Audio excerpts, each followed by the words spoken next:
Millionaire comes home unannounced, and freezes at what the new nanny did with his son. Daniel Morgan had never run so fast in his life. The taxi had barely stopped in front of the luxury high-rise in Upper Manhattan when he practically jumped out, tossing a handful of bills to the driver without even checking the amount. His business trip to Boston had ended earlier than expected, and in that instant, only one thought consumed him: go home, see Ethan. It had been a week since Daniel last held his son. 7 days might not seem long for a man buried in work, but for a father clinging desperately to the fragments of his broken heart, it felt like an eternity. 2 years ago, a car accident had taken Emma, his wife, and left Ethan as the only fragile thread binding Daniel to this world. And now, Ethan's leukemia threatened to cut that thread completely. Daniel strode into the lobby, his shoes striking firmly against the gleaming marble floor. The doorman greeted him, but Daniel merely nodded and hurried. His heart pounded, not just from the hurried pace, but from the storm of emotions swelling at the thought of seeing Ethan smile again. He wanted to surprise his son, to watch those bright blue eyes light up with joy.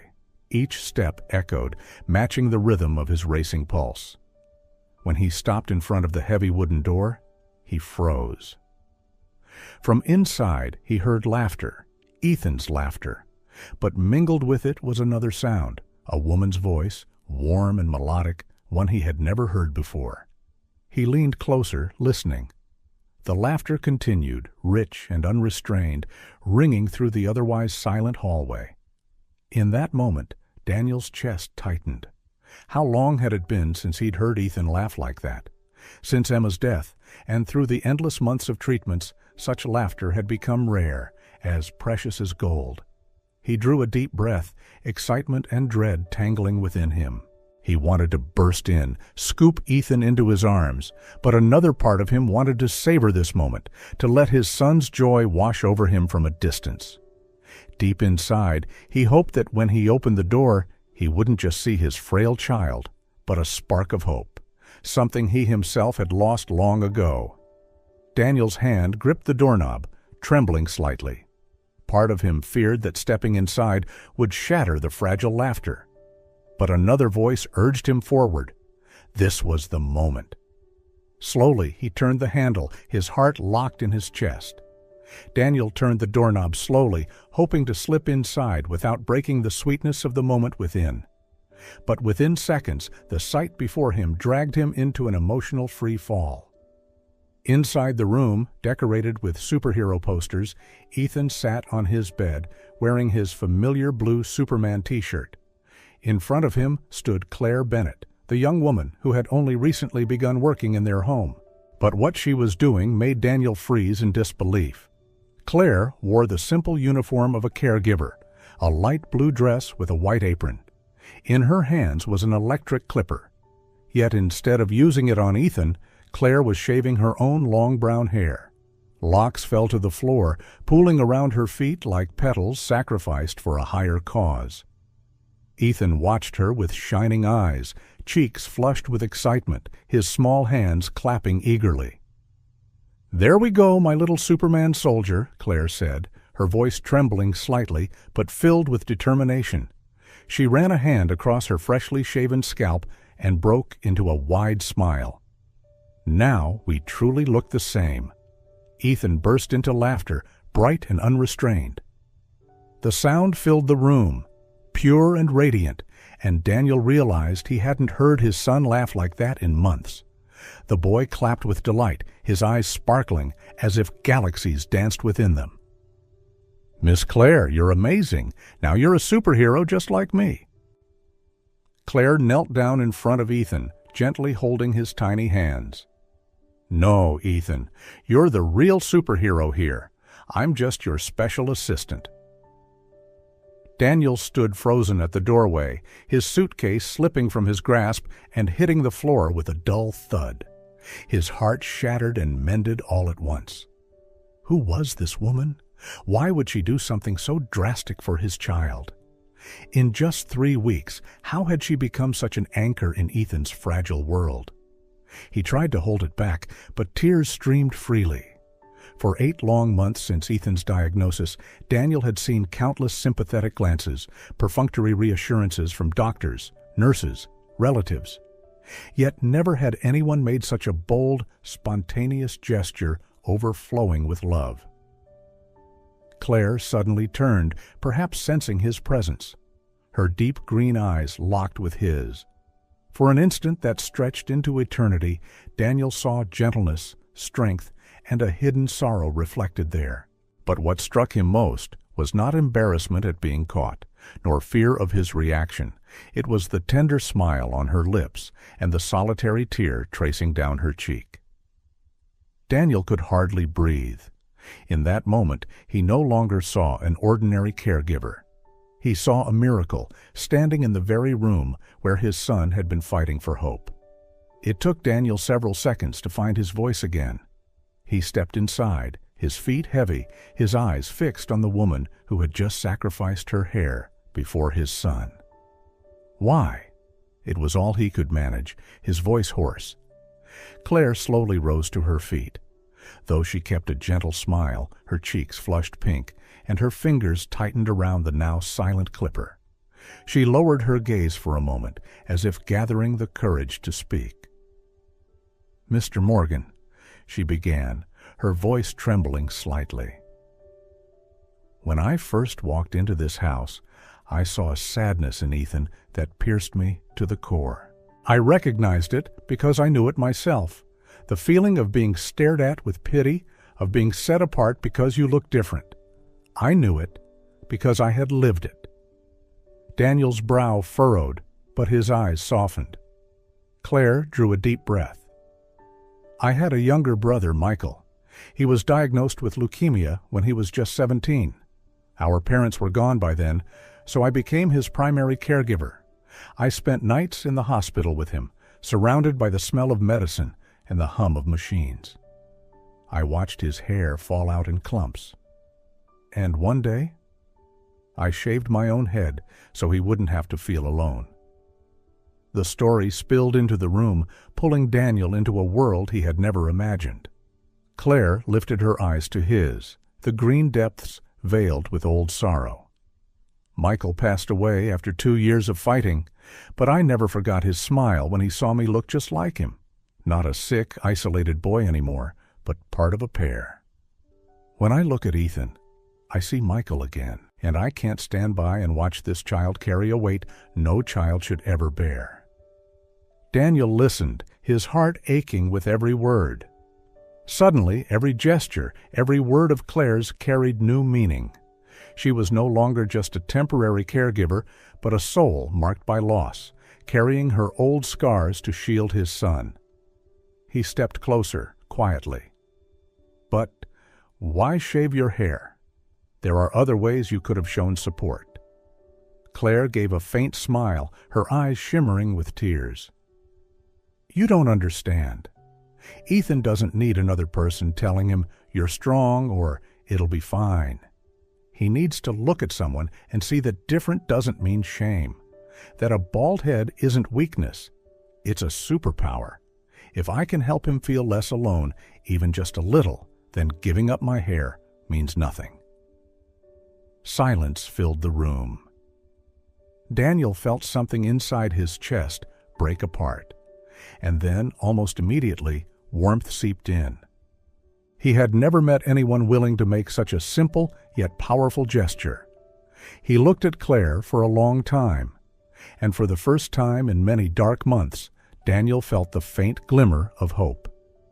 After Claire's story, the room sank into silence. Daniel stood there, conflicted, torn between admiration and confusion. He had never imagined a stranger could understand and reach into his son's world so quickly. Claire gently released Ethan's hands and stepped back a little. She looked directly at Daniel, her tone more serious now.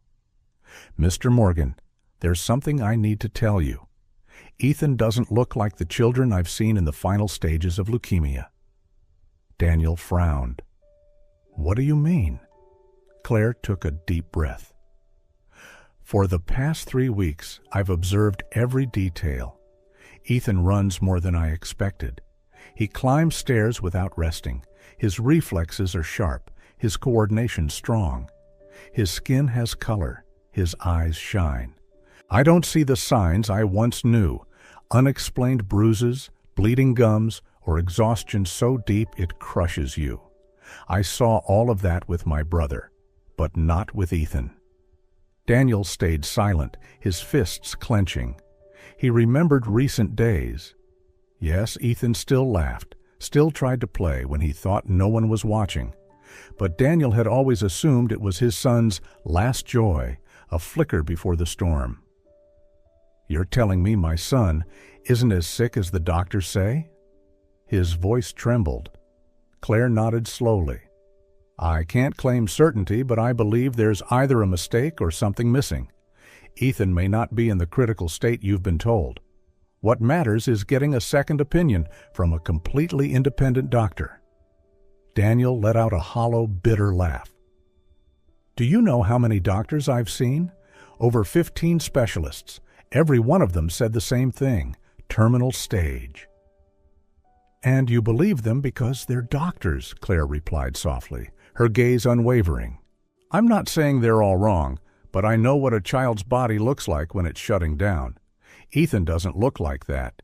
Mr. Morgan, if there's even the smallest chance the truth is different, shouldn't we take it?" Daniel glanced at his son. Ethan was now happily scribbling in a notebook, his bald head gleaming under the light. He giggled to himself, blissfully unaware of the heavy conversation unfolding around him. Daniel's chest tightened. He feared hope. He feared that if he opened the door to it, he would only lose everything again. Yet Claire's words echoed in his mind. If there's even the smallest chance. He exhaled deeply, his voice low. "What do you want me to do?" Claire stepped forward. "Let me arrange it. I know a reputable hospital where the test results won't be influenced by those who've managed Ethan's case before. If I'm wrong, you lose nothing. But if I'm right, Ethan could have an entirely different future." Daniel studied her for a long moment. In Claire's green eyes, he saw not only compassion, but the fierce determination of someone who had endured loss and sworn never to let it happen again. Finally, he nodded slowly. "All right, we'll try. But God help me if I let Ethan hope and watch him fall again. I don't know if I can survive it." Claire answered softly, but with certainty. "You won't have to." 2 days later, Daniel and Claire took Ethan to St. Mary's Children's Hospital in Boston. It was the place Claire trusted most, renowned for its independent staff and rigorous testing standards. On the way there, Daniel barely spoke, his eyes fixed on the window, his hands clenched tight on the armrest. Ethan, meanwhile, sat in the back seat, cheerfully telling Claire about his favorite superheroes.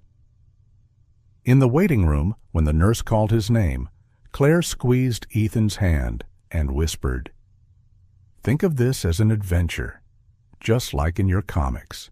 Ethan nodded eagerly, his eyes shining, while Daniel gave only a faint nod, unable to speak. The blood test was performed quickly. Ethan held Claire's hand the entire time, as if she were his shield. Once the samples were taken away for analysis, all they could do was wait. The minutes crawled by, suffocating. Daniel checked his watch over and over, while Claire kept her gaze on Ethan, watching every breath. At last, the attending physician entered, holding the results. He invited them into his office. Daniel's head spun, his heartbeat pounding in his ears. "Ethan's results," the doctor began, then looked up at them. "Not only is he not in a terminal stage, but in fact, his current markers indicate complete remission. There are no signs of progressing leukemia." Daniel went numb. A buzzing filled his ears. He collapsed into the chair, his hands covering his face as tears spilled freely. Beside him, Ethan tilted his head, puzzled. "Dad, why are you crying? I'm fine." Claire squeezed the boy's hand tightly, smiling through her tears. "Yes, Ethan, you're healthier than we ever imagined." But the joy lasted only a moment before a crushing question slammed into Daniel's mind. If Ethan was in remission, then why had he been told for months that his son was dying? The next day, Daniel requested copies of the results from the laboratory Dr. Richard Hale had always used. When he compared them, the difference was staggering. The lab tied to Dr. Hale reported abnormal white blood counts, evidence of disease progression, treatment ineffective. In stark contrast, the St. Mary's report read, normal markers, no malignant cells detected, patient in remission. Daniel's body went weak. If one was true, the other was a lie. And if it was a lie, it wasn't a small mistake. It was deliberate. Claire placed the reports side by side, her voice low but her eyes blazing. Ethan has been healthy for some time, and someone chose to hide that from you. Daniel stared at her, fury and fragile hope rising in his chest. You're suggesting my son's doctor falsified the results? Claire didn't answer immediately. Instead, she told him about whispers she'd heard in the nursing world, of physicians who exploited patients, prolonging treatments for profit. Richard Hale was not an unfamiliar name. People had murmured, but no one had dared to challenge him openly. We need more evidence, Claire said firmly. But the truth is, right here in front of us, Ethan is well, and someone made you believe the opposite. Daniel gasped, his hands trembling as he clutched the papers. In that moment, his fear of losing his son began to give way to something new, the fierce drive to uncover the truth, no matter where it led. That night, Daniel couldn't sleep. He sat alone in his study, the test reports spread across the desk, the lamp casting long shadows over the pages like silent accusations. He remembered every appointment with Dr. Richard Hale, every sympathetic glance, every firm statement that Ethan had only months left. Now all of it seemed like a cruel performance. Claire entered quietly, carrying a cup of tea. She placed it gently before him and sat across the desk. I've contacted someone, she said. Dr. Laura Mitchell. She was my professor when I studied nursing. Now she works in the Medical Oversight Board at St. Mary's. If anyone can help us expose the truth, it's her. The next day, they met Laura in a small office at the hospital. A woman in her 50s, silver streaks in her hair, sharp yet kind eyes. After hearing Claire's explanation, Laura remained silent for a long moment before saying, The name Richard Hale isn't unfamiliar to us. There have been suspicions for years, but concrete evidence has always been lacking. He owns his own laboratory, and he insists on using his staff for home blood collections. That opens the door for manipulation. Daniel leaned forward. You mean he could have tampered with Ethan's results? Laura nodded. It's entirely possible. There have been scattered reports from families, but no one dares to sue. They fear that challenging him might cost their children treatment, or they simply don't have the strength to confront the wealth and power he wields. Daniel clenched his fists, blood boiling at the thought of all the months Ethan had endured toxic treatments, needles, suffering, just to feed one man's greed in a doctor's coat. Claire laid a hand on his shoulder, grounding his rage before it spiraled into despair. What we need now is clear evidence, not just to save Ethan, but to stop him from hurting other children. Laura handed them a thin file. Here's a list of cases I find suspicious. Some of these children have passed away, others are still under treatment. If you want to go further, we'll need to reach out to these families and encourage them to speak up. On the drive back, Daniel was silent at the wheel, while Claire held the file tightly against her chest. The papers felt as heavy as the world itself. When they arrived home, Daniel collapsed into a chair, his eyes burning red. I trusted him.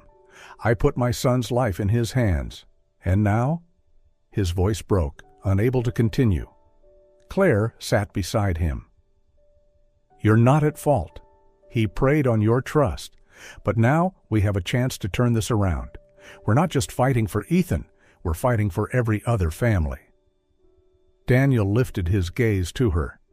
In Claire's eyes he saw something that steadied him, a flame, forged from past pain but burning with strength. For the first time, Daniel felt he was no longer alone in this battle. He drew a deep breath, gripping Claire's hand tightly. "All right, let's find the truth. Wherever it is, I'll follow it to the end."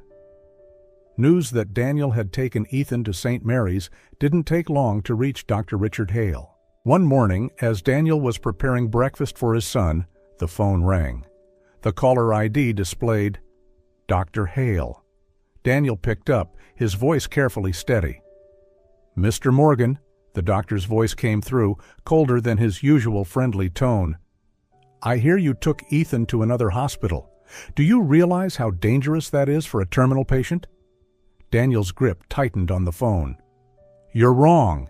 Ethan is not terminal. He's in remission, and I have proof." There was silence on the other end. Then Dr. Hale lowered his voice, laced with threat. "You're making a serious mistake. If you continue to defy me, I'll have no choice but to contact Child Protective Services. I'll report that you're denying your son necessary treatment." Daniel clenched the phone so tightly his knuckles turned white. "You will never lay a hand on my son again. I've transferred Ethan's case to St. Mary's. From now on, you have no authority over us." He hung up decisively, though rage still burned in his chest. Claire entered, noticing his trembling hand. He told her everything. She didn't flinch, only nodded. "I expected this. He won't let go easily, but we won't be alone in this fight." That afternoon, the doorbell rang. 2 plainclothesmen stood outside, flashing IDs. "We're investigators from Child Protective Services," one said. "We received a report that Ethan Morgan may be denied necessary treatment by his father." Daniel froze, but Claire quickly invited them in. Ethan came bounding from the living room, hands covered in paint, his face glowing. Look, I just finished my new superhero drawing." The investigators glanced from the boy to Daniel. He handed them the test results from St. Mary's, along with Dr. Emily Carter's report confirming Ethan was in remission. As they read, Ethan continued darting around the room, energetic and strong. One of the men couldn't help but chuckle. "This child looks healthier than both of us." At last they returned the papers, their expressions softened. "Mr. Morgan, this seems to be a serious misunderstanding. We'll file our report and escalate the matter. And if what you say is true, the one who should be investigated isn't you, it's your son's former doctor." When the door closed, Daniel collapsed into a chair, cold sweat dampening his forehead. Claire placed a hand on his shoulder, her voice gentle. "This is only the beginning. But you see, we're no longer alone." Daniel looked at his son, racing around with a paint-smeared drawing. For the first time in months, he truly smiled. 2 days after the Child Protective Services incident, Claire returned home with unexpected guests. When Daniel opened the door, he saw 2 women standing there. Claire introduced them. "This is Karen Blake and Melissa Turner. Their children were also treated by Dr. Hale." Karen, thin and weary, clutched an old handbag, her eyes red and swollen. Melissa held the hand of her young son, a boy about 10 years old who looked far healthier than Daniel imagined a leukemia patient would. They gathered in the living room. The air was heavy, broken only by the ticking of the clock. At last Karen spoke, her voice trembling. "My daughter Lily. She went through chemotherapy for a whole year. Every time I asked Dr. Hale, he said her cancer hadn't gone into remission. But when I took her to another hospital, they told me she'd been cancer-free for 8 months. I let my child suffer 8 months of pain because I trusted him." Melissa continued, anger lacing her tone. "My son, Jacob too, he was injected, pumped with drugs until he was exhausted. Hale said it was preventive treatment." But another doctor confirmed it was completely unnecessary. We were deceived. Daniel's hands clenched so tightly his knuckles turned white. Claire placed the file Laura had given them on the table. Faces, stories, all coming together into a horrifying picture. Not just Ethan, but dozens of children had been victims. Karen pulled a stack of papers from her bag. Bills, prescriptions, lab results. Each one was living evidence of abuse. "We don't want to stay silent anymore," she said, her voice shaky but firm. "If you and Claire are willing, we can bring the truth to light together." Daniel looked at Claire. Her eyes shone with determination. He turned back to the two mothers and nodded firmly. "We'll do it, not just for my son, but for every child robbed of their childhood." Ethan and Lily, Karen's daughter, ran in from the backyard with a ball in their hands. "Dad, Miss Claire, Miss Melissa, watch us score this goal." Ethan laughed, his bald head gleaming in the afternoon sun. Lily laughed with him, her eyes glowing after months of hardship. The sight made Daniel's throat tighten. These children should have been playing and running, not confined to hospital rooms and poisoned with chemicals. Now they laughed, free and strong, the clearest proof of the truth Hale had tried to bury. Claire laid her hand on the stack of papers. "This is the time. We'll gather every piece of evidence, reach out to the other families, and prepare to confront him. He can't go on any longer." Daniel looked around the room, faces weary but burning with resolve. For the first time, he realized he wasn't just fighting for Ethan. He was standing with an army of parents who had chosen not to be afraid anymore. Within a week of the meeting with Karen and Melissa, the truth began to spill out. A journalist from a major New York newspaper, an acquaintance of Daniel's from past architecture projects, received the documents and launched an investigation. The first article appeared with the headline, "Renowned Pediatric Oncologist Accused of Prolonging Childhood Cancer Treatments for Profit." Overnight, the story exploded. TV stations invited experts to comment, social media erupted, and dozens of parents shared their own stories. The number of families suspecting they had been victims of Dr. Hale skyrocketed, soon surpassing 30 cases. Daniel watched the news from the living room. Ethan sat beside him, giggling with Lily as they built a pillow fort. The sight of those healthy, laughing children contrasted sharply with the captions scrolling across the screen. "Unnecessary injections. Patients died from wrongful treatments. Millions in illicit profits." Claire entered, her phone buzzing nonstop in her hand. "Other families are reaching out. They want to join a class action lawsuit. Dr. Mitchell has also agreed to testify." Daniel nodded, eyes burning with resolve. This is the time he pays. Soon after, the police launched a formal investigation. One early morning, before the sun had even risen, breaking news hit every channel. Dr. Richard Hale arrested at his home. Cameras captured him covering his face against a storm of reporters' questions. But the most shocking revelation wasn't just falsified lab results. When authorities searched his private lab, they discovered Hale had also been embezzling chemotherapy drugs, selling them on the black market, while real pediatric patients in need were given expired or diluted medicine. The news shook the nation. Parents raged. Medical organizations called for reform. Inside Daniel's home, the tension slowly gave way to newfound belief.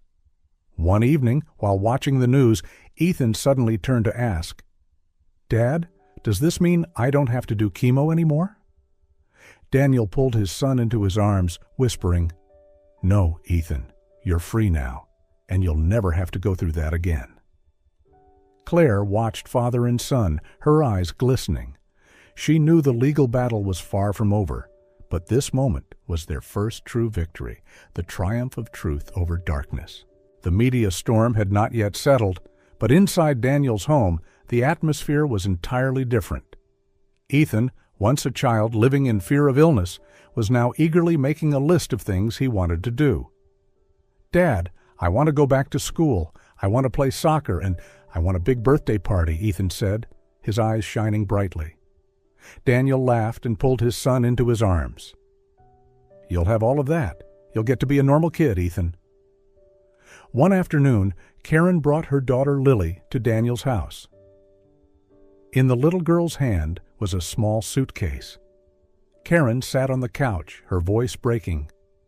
"Daniel, Claire, I know this is a huge thing to ask, but I can't care for Lily the way she needs anymore. After everything that happened, I still live with crushing guilt, and I fear I'm not strong enough for her. But I see how happy she is here, with Ethan, with both of you. If you're willing, please give her a new home." Daniel was stunned while Claire quickly took Karen's hand. "You've done everything you could, but if you trust us, we'll love Lily as our own." By then, Lily had already run to Ethan. The two laughed loudly, tossing a ball back and forth across the living room. Ethan shouted, "Lily, it'd be awesome if you were really my sister." The little girl stopped, looked at Karen, then turned to Daniel and Claire, nodding softly. "I want to stay here." Karen broke down in tears, hugging her daughter one last time before leaving. Daniel stood beside Claire, his hand finding hers. In that moment, they both knew. Their family had changed forever. That night, after tucking the two children into bed, Daniel and Claire sat together in the living room. The warm light cast a gentle glow, wrapping the silence in peace. Daniel turned to her, his eyes full of emotion. "Claire, I've been thinking. I'm not just grateful for what you did for Ethan, but for bringing hope back into this home. I want us to be a real family. Will you say yes?" Claire froze, tears streaming down her face. She smiled, whispering softly, "Yes, Daniel, I will." 6 months later, Daniel's home buzzed with joy like never before. The garden was decorated with white and blue ribbons, balloons swaying gently in the breeze. Today was a special day, Daniel and Claire's wedding, and also the anniversary of Ethan's remission. Guests filled the place, neighbors, friends, and families who had once been victims of Dr. Hale. Children ran across the yard, laughing as if hospitals and pain had never existed. Ethan and Lily held a special role, ring bearer and flower girl, proudly carrying the wedding rings with wide smiles. When the music began, Claire walked toward Daniel. She wore a simple white dress, her hair just beginning to grow back after she shaved it. But the simplicity only made her glow brighter than anything Daniel had ever seen. The officiant asked, "Daniel Morgan, do you take Claire Bennett to be your wife, to walk with her through every trial and joy from this day forward?" Daniel looked into Claire's eyes, his voice trembling with emotion. "I do. Not only as my wife, but as the woman who saved my son when I was broken, the woman who brought hope back into our home, and the love I thought I'd never find again." Then it was Claire's turn. She gripped his hands, tears streaming down her cheeks. "And I do as well. I take you, the man who gave me the chance to be a mother again, the man who stood with me to fight for truth, and the man who taught me that love can heal every wound." When they kissed, the garden erupted in cheers and applause. Ethan and Lily jumped up and down, shouting, "Yay! Yay!" After the ceremony, Dr. Emily Carter came to congratulate them. She shared the news. "Doctor, Hale had been sentenced to 15 years in prison, permanently stripped of his medical license, and ordered to pay millions in restitution to the families. More importantly, a new law had been passed. Every pediatric cancer diagnosis now required a mandatory second opinion, and all laboratories had to undergo dual certification." Daniel squeezed Claire's hand, their eyes meeting in certainty. Their fight had not only saved Ethan, but also changed the system. And today, surrounded by children's laughter and golden sunlight, they began a new journey together, the journey of a complete family. That night, after the wedding and a reception filled with laughter, the house grew quiet again. Ethan and Lily had fallen fast asleep on the sofa, still in their formal clothes, clutching each other as if afraid to let go. Daniel and Claire sat nearby, their hands entwined. Moonlight streamed through the window, bathing the room in a gentle glow. Daniel whispered, "Do you realize? It all began with one small act. You shaved your head just so Ethan wouldn't feel alone. And from that moment, everything changed forever." Claire smiled, a tear shimmering at the corner of her eye. Sometimes, the smallest gesture can create an entire miracle. In that peaceful silence, Ethan stirred, eyes closed but mumbling softly. "Miss Claire, when I grow up, I want to be a doctor, but a good doctor, one who saves lots of kids."